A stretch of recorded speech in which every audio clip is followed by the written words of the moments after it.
একটি গুরুত্বপূর্ণ একটি দিবস ডাক্তারদের জন্য এবং স্বাস্থ্যসেবার সাথে যারা জড়িত তাদের জন্য। বিশ্ব স্বাস্থ্য দিবস ঠিকই আছে, আন্তর্জাতিক স্বাস্থ্য দিবস, বিশ্ব স্বাস্থ্য দিবস খুবই গুরুত্বপূর্ণ। কারণ দেখুন, এবারের যে মূল থিম বা মূল প্রতিপাদ্য যেটি বলা হয়েছে, স্বাস্থ্যসেবায় বিজ্ঞান এবং সুরক্ষিত সব প্রাণ।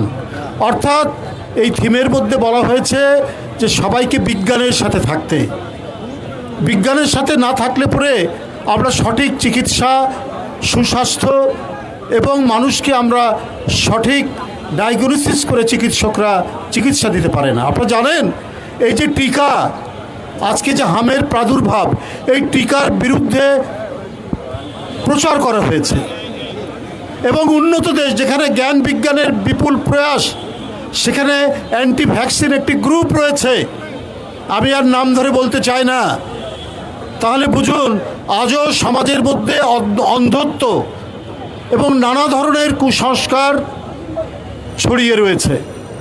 তো সুতরাং আজকে যে হামের যে প্রাদুর্ভাব আমরা দেখতে পাচ্ছি, এটাও অন্যতম কারণ। কিন্তু বিজ্ঞানের ফলশ্রুতিতে হচ্ছে আজকের আধুনিক চিকিৎসা ব্যবস্থা, আজকের আধুনিক সরকার, পার্লামেন্ট, সংবিধান, এগুলো তো আধুনিক রাজনীতিরই বহিঃপ্রকাশ। সেই সরকারের কাছ থেকে মানুষ প্রত্যাশা করে যে দ্রুততম সময়ে যে কোনো মহামারী মোকাবেলা করার জন্য প্রয়োজনীয় পদক্ষেপ এবং প্রয়োজনীয় উপকরণ সহ সেখানে পৌঁছানো। আমরা অক্সিজেনের অভাবে করোনা মোকাবেলায় অনেকের প্রাণ চলে গিয়েছিল এবং করোনা নিয়ে আমরা দুর্নীতি দেখেছি ভয়াবহ। করোনার জন্য বরাদ্দ চাল, গম, তেল তৎকালীন ক্ষমতাসীন চেয়ারম্যানদের বাড়ির খাটের নিচে, চৌকির নিচে পাওয়া গেছে এবং এই কারণে কত মানুষের জীবন চলে গেছে। আজকে জনগণের দ্বারা নির্বাচিত সরকার, জনাব তারেক রহমানের সরকার, এই সরকার অত্যন্ত উদ্গ্রীব, এই সরকার অত্যন্ত কর্মতৎপর এবং কর্মতৎপর সরকার। এই সরকারের অঙ্গীকার বাস্তবায়ন হয়েছে, ভোটের কালি মুছতে না মুছতেই অঙ্গীকার বাস্তবায়ন হচ্ছে।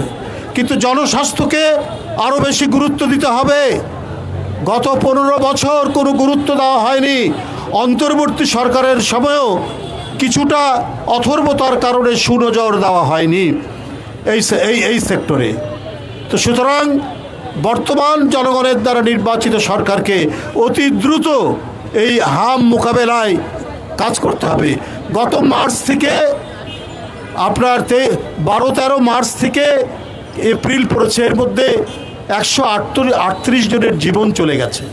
হটস্পট রাজশাহী, চাঁপাইনবাবগঞ্জ, ময়মনসিংহ। এটা এক ধরনের হাম বা মিজল এমার্জেন্সি ঘোষণা করে কাজ করতে হবে স্বাস্থ্য মন্ত্রণালয়কে। জনগণ যেন তারা সাদা চোখে দেখে এই সরকার জনবান্ধব সরকার, সেই পদক্ষেপগুলো নিতে হবে। শিশুর প্রাণ এ মানুষকে অত্যন্ত কাঁদায়।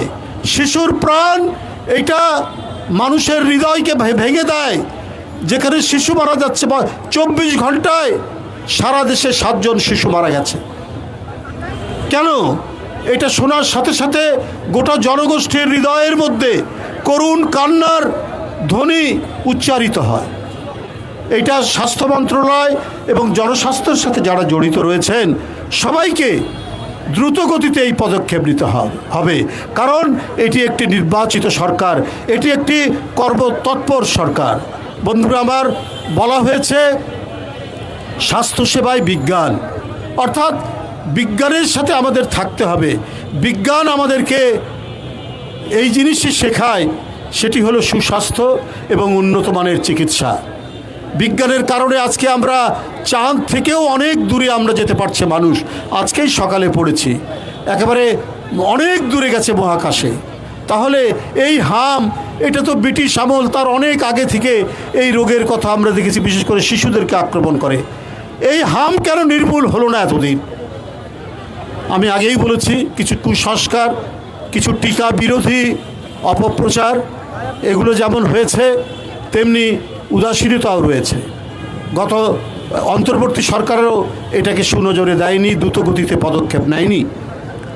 মানে আমি স্বাস্থ্য বিভাগ বলছি, তাদের হয়তো অন্যান্য দিক তারা করেছেন, ভালো করেছেন, কিন্তু স্বাস্থ্যসেবায় মারাত্মক অবহেলা ছিল। দৈনিক আজকের বাংলা .net